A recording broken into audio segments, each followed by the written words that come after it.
Me. You're live, Amanda. Good morning. Oh. Let me share. Can you see this? And we're live. Welcome to another Gimbal Weekly Update. Content provided at the events for general information only, not intended to provide specific advice or recommendations for any individual. Any performance reference is historical and no guarantee of future results.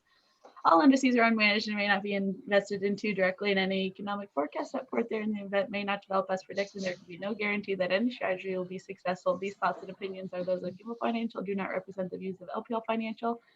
Securities offered through LPL Financial, member FINRA, SIPC. Investment advice offered through Gimbal Financial, registered investment advisors, and separate entity from LPL Financial. Woo. Wow. Good morning. Good morning. How are you guys? We're doing good. I am. Doug, you doing all right? I'm doing all right. Greetings from mobile headquarters. And yeah, I'm back from Colorado. I was in Colorado last week. Had the chance to go hang out with 14 other guys that are part of a mastermind group that I'm a part of on Monday mornings. And basically think of a mastermind group as kind of a think tank. And what this group of men have done for me is just allowed me to walk through life from a business angle and a personal angle with them. And we listen to each other and help each other. And we were out in Colorado. We normally get together 2 times a year. And so we went out to Colorado to do that. And interesting stuff out there. They've got wildfires, snow. They've got a lot of different weather type elements that we haven't had to deal with here in the Midwest. So we were dodging those things last week. Doug, according to my Google machine, the mastermind concept was coined in 1925 by the author Napoleon Hill, The Law of Success. Huh. Hill discussed the idea of mastermind, which referred to 2 or more people coming together in harmony to solve problems. Now, I would say that this, in other words, this show is a mastermind group. Yeah, that's pretty cool. I didn't know that. 1926, did you say? I think I said 25, but it's right in that, yeah. That is really cool. Yeah, it's one of these groups. It's you know, it's not a networking group or anything like that. It's mainly just a think tank to hear each other out. And so it's pretty amazing how the collective gets stuff done. That's what happens here in, I forgot to mute my phone. I'm sorry about that. Who can it be? Hello, No, everybody. I do. So this group, we started meeting before Zoom got cool. We were meeting on Zoom, but way before COVID came about, and we meet on Zoom just because we're from all over the country. These are business leaders in different states, and we found Zoom to be the best way to get it done. And so we would meet just like we're meeting right now, and then try and touch base in person a couple of times a year just to make sure that we're seeing each other's faces. I think the benefit of a multi-generational mastermind group is a big deal. Like if you look at this screen here today, you see very differing opinions amongst the 3 of us, different experiences, different thoughts on a variety of topics. And I find that to be very beneficial. The fact that the 3 of us can agree to disagree on things, the idea that we can communicate with ideas and that we know that we're loved amongst one another helps us, I think, to be more effective and efficient servants of all of our clients. Yeah, I think so too. And, you know, Amanda, we've done studies recently just to see where our clients fall in and what our clients' average age are and things like that. And we serve a wide range of ages, backgrounds. It's fantastic. And so what are we going to talk about today? Well, Amanda, you have anything before I jump into an idea? I was going to bring up these COVID numbers. I was reading up on something. I might be behind on the times on this, but I didn't realize that the US conducts over 1 million COVID tests a day. 1 million. Wow. So to me, there's not a surprise that there's a huge surge coming back and shutdowns coming throughout the country. It's not widespread, and who knows what'll happen a couple weeks down the road. But one thing that was encouraging to me, and I lost the graphic for it, but essentially with this surge in cases, the fatality rate has still continued to decrease at a fairly rapid pace. And so that was encouraging to me. I mean, it's inevitable that people are, this is a very contagious virus. And so with people getting out, it doesn't surprise me that there's more cases, but just to think that our innovation, our ability to test that many people a day and getting their results very quickly is just very cool. It's sad, but it's cool. Well, and this particular ailment seems to have different manifestations than other pandemics because it's not spread. The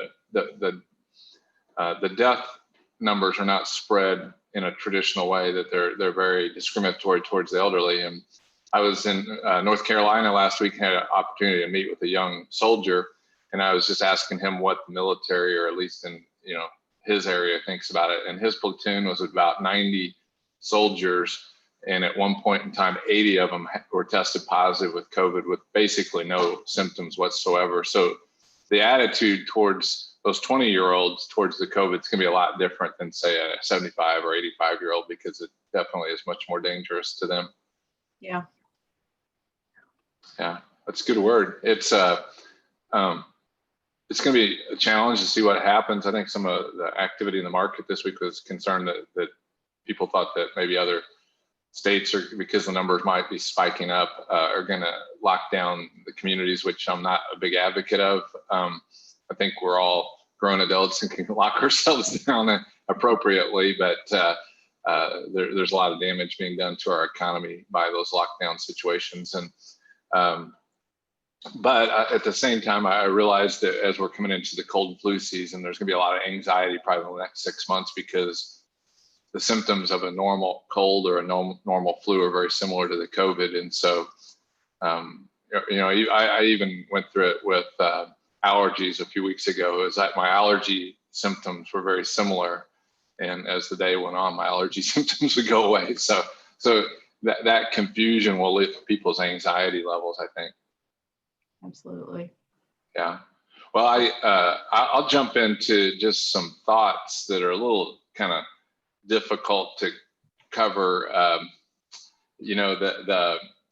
The idea that two people can have conflict and do it very aggressively, or two groups of people can have conflict and do it very aggressively, is unsettling to a lot of people. And I've noticed of late where this kind of conflict has increased at a very high level, probably, in the last, 20 years in a 4-year cycle. This is one of the higher times in that where that conflict is just ramped up. And one thinks they're absolutely right, and the other group thinks they're absolutely wrong, right, and then they just keep coming at each other.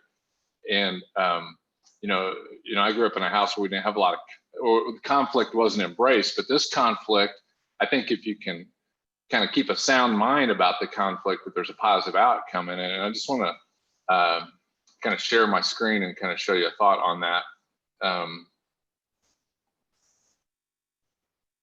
Do you see a chart here? There we go. Yep.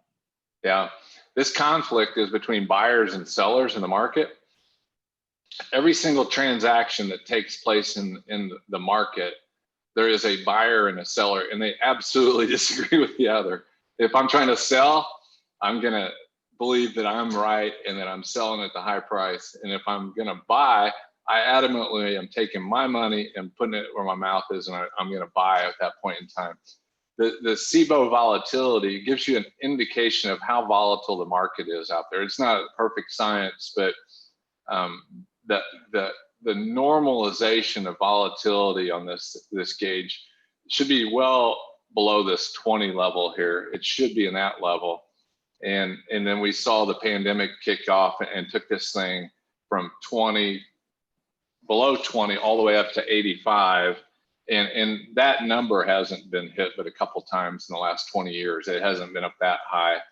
And then this level right here, this 40 level, which it hit a couple days ago, that's an anxiety level that's only probably been hit 5 times in the last 20 years. And when I say 5 times, I'm just saying that was the highest level it went to, because you can see 1, 2, 3 times this year that it did it, but I didn't count this one where it went much higher in that number. And so when this volatility picks up, it one of the people that's trained us about investing over the years, he calls different markets different things. He says there's an easy dollar market or a hard penny market, and so these little spikes that we've seen in September and just the beginning of or the end of October, these would lend us towards a hard penny market where the markets are really difficult out there.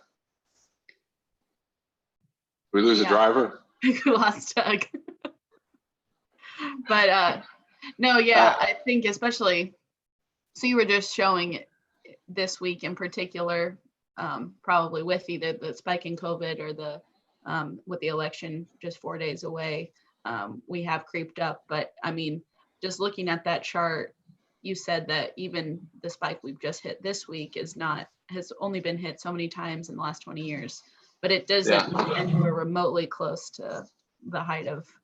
Well, the one we had in February was just unprecedented. I don't know in my career where we've seen the market drop so rapidly, maybe 2 or 3 times, but the 40, 1, 2, 3, 4, 5, 6, 7, 8 times since 2000 has 40 been, where it spiked up to, and that's been the high level. And those are very challenging times. It's a lot easier to make money, in my opinion, in the market when this thing is down here below 20 and maybe 10 and 20. If the market is trending upward, it means your daily volatility in the stocks or the mutual funds you own is to be very small. And when it spikes up like it has, the companies you own, you're going to see your prices swing just wildly, which makes it hard to be a long-term or a good holder of investments. And that's our goal for our clients, is to help them minimize risk and get the best return they can with the most reasonable risk level. And so we've taken a cautious approach these last few weeks, probably since that September spike where it jumped up towards that 40 level. And then, that September was 38. It was back in, that was a big spike where it's heading up there. We got a little more cautious there, but we'll see what happens the next few days. I personally expect next week to be very volatile. We've got a country that's acting like the stock market. It's split in half. There's buyers and sellers, right? And so they, whichever side of the political aisle somebody is emotionally attached to, they're going to be disappointed somewhat when the election results are in, and that may cause them to sell. And the other side of it is the ones that are victorious may cause them to buy. They may have been anxious, before. And so there's anxiety, and all that anxiety, the unknown of it is what generally creates the volatility. And once the unknown kind of dissipates and goes away, then I'll go back and show you this this chart again. If here is March, can you see? Did it populate out there yet? So yep. So March is when the COVID thing just went out of control, where people were doing not very wise decisions, not only the consumers and the public, but I don't think our government was making good decisions. And so the market is like, I don't even know what to do with this thing. Yeah. And it spiked up. Well, see where it's finally kind of settled down here was when things started opening up again in June. Yeah. And that became more normal or expected for people. And then I don't remember what happened toward the end of June that caused the spike. Then there's probably some news event that caused that. And so that's the world for which we live. There's going to be a lot of disagreement on a lot of things for a lot of people. And the reality is people are going to be wrong. So I've got a chart here that kind of puts that into perspective as well. let's see it. Hey, I'm going to tell on Doug while you're doing that is he misplaced the keys to the office, and I think he's out looking for those. So you guys might not get as much input from Doug today. Hopefully he won't watch the replay. I think we can hold our own for the most part. But this was an interesting chart. Can you see this? I can, yeah. This is if like people invested only during their political bias or just who they favor. And this kind of goes to show that it doesn't really matter. And like you've said before, just listen to the market, stay with what the trends we're seeing, and don't buy and sell based on who's in office or who's not. You got any opinions on this? Well, it's a long time. Those rates of return, if you only played your particular political party, look like that's a lot of risk to me. That's a lot lower rate of return than if you just took the opportunities when they're available, regardless of the political party. Yeah, this I'm of the opinion that neither political party is right, that they're both wrong. So that makes me kind of not very popular in a lot of circles. But I can't think of many things that the government has done well for me. Like so I was thinking about that on my way here. Is the road system, the interstate system is nice, but I wonder how much nicer it would have been had it been done in the free enterprise circle. Like how much more efficiently it would have been built, right? Like, right. I thought about NASA, and it's the same thing. I just yeah. the military protects us, so you know that. But you know, I don't think most people want a private military. So yeah, I don't get excited by either political party. I don't see them being an efficient use of resources. I don't see them being good decision makers on either party, and I don't see them looking out for the best interest of individuals. I think individuals are best prepared to make good decisions. So I don't know if that makes me a political party or not. I don't have much expectation on whatever happens. I know your opinion on capitalism, and that might encourage you more than anything. What did you want to say about I am that? a capitalist, so if we become a socialist country one day, I'm going to be like the small voice out in the crowd. But I was thinking about that this week as well. I got this. I'm going to show it to you this is a non-discrete way. I got this in the mail this week, and if you've ever had one of these in the mail, you may know what it is, but it's technology. It's from a company called Exact Sciences, and Exact Sciences is a publicly traded company. We are not recommending them on this show. We don't endorse them. All I'm talking about is capitalism on this, and Exact Sciences has looked at a way to treat illnesses differently than what people thought before. And capitalism, unlike socialism or government-run things, governments are inefficient in the use of resources. They're just a horrible use of scarce resources because they don't know which resources to use. Mm-hmm. Free enterprise capitalism, they only have a finite amount of capital to use, and they have to make decisions just like we do at Gimbal every single day. Where's the best place to put this capital? And so the difference is there's no urgency on social type situations to be the best use of that capital because it's just coming in. We just use it until it runs out. When you and I are working together, we both want to stay gainfully employed, right? We're not going to waste capital. Right. And so Exact Sciences, I'm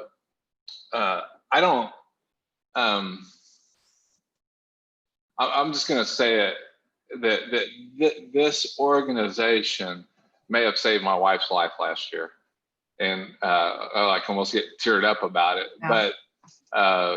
But this box contains what they call Cologuard. It's a test to test whether or not you have colon cancer, and it is less invasive than a colonoscopy.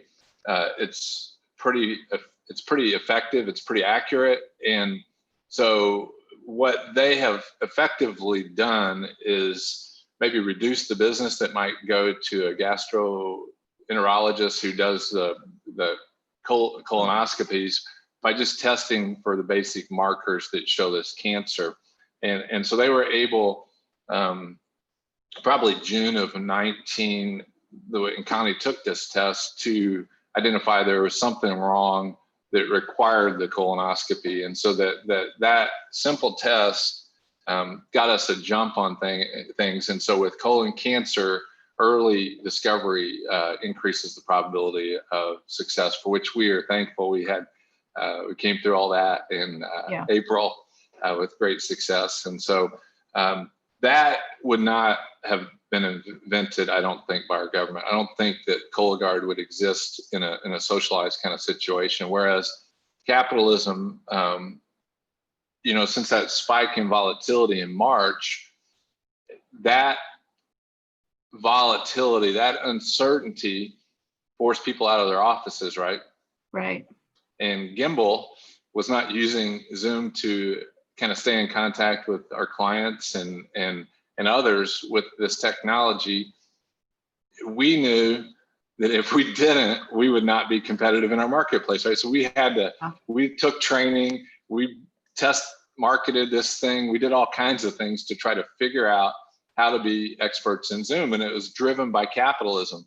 The businesses that are still, I think like if you take the example, Gimbal Financial versus a national brand name investment company, there's no way that national brand name can be competitive with us. One of the national brand organizations will not let their employees in the office. They won't let them meet with their customers. There's just a whole restrictive thing because they have a much bigger, they're trying to manage things so much broader than a small organization. So what capitalism does, it lets a smaller organization compete long-term with big organizations that get clunky and can't handle themselves against smaller competition. It's a beautiful thing. Welcome back, Dave. A small organization has to do is talk to the internet guy. Well, we missed you, Doug. We thought you were in a self-driving car there. We didn't know. Yeah, someday. Do you guys have some time for me to chime in on a couple thoughts? Well, we just covered everything you need to know about people that disagree. We've covered everything you need to know about volatility. We've covered everything you know about capitalism and entrepreneurship. So anything you want to add on top of those, you're welcome. Well, speaking of self-driving cars, something I've been looking at lately are just dividend stocks, good paying dividend stocks. And good paying dividend stocks have not really had a banner year. It's been a very difficult time for the dividend payers that are out there. And that's been unusual. Over the past couple of years, the dividend type stocks have done very, very well. And so for those of you who own dividend stocks in your portfolios right now, it's just been tough. And specifically, I was looking at one of my favorite stocks of all times, or maybe I should say favorite companies, because my favorite stock changes so often. You can have good companies, but it be a bad stock. And so there's a company out there that I've just really enjoyed to follow over the years, and it's Exxon. Have you ever owned Exxon? Exxon has been just one of my favorites, mainly because they run a squeaky clean balance sheet. One of the best balance sheets in the business. Matter of fact, I'm gonna see if I can't pull that up here. I like this website called Rocket Financial. I'm looking for it. Let's see. We don't endorse any of these, just disclaimer. Use any of them at your own risk. There you go. It's risky out there in life. Yes, it is. Definitely risky life. Can you guys see this balance sheet, Exxon? I can. So a balance sheet is the current value as of the date stated there of all your assets and liabilities, and then it gives you at the bottom a net worth or equity number. Yeah, Assets minus liabilities is what net worth or equity is. I'm sorry, Doug. Yeah, and so think of it kind of like your home and your assets, your cars, your investment portfolios, your checking account, whatever your assets are, they might be listed up top, and then you would minus out if you had a mortgage, or you'd minus out if you had a car payment, or if you owed your brother-in-law some money.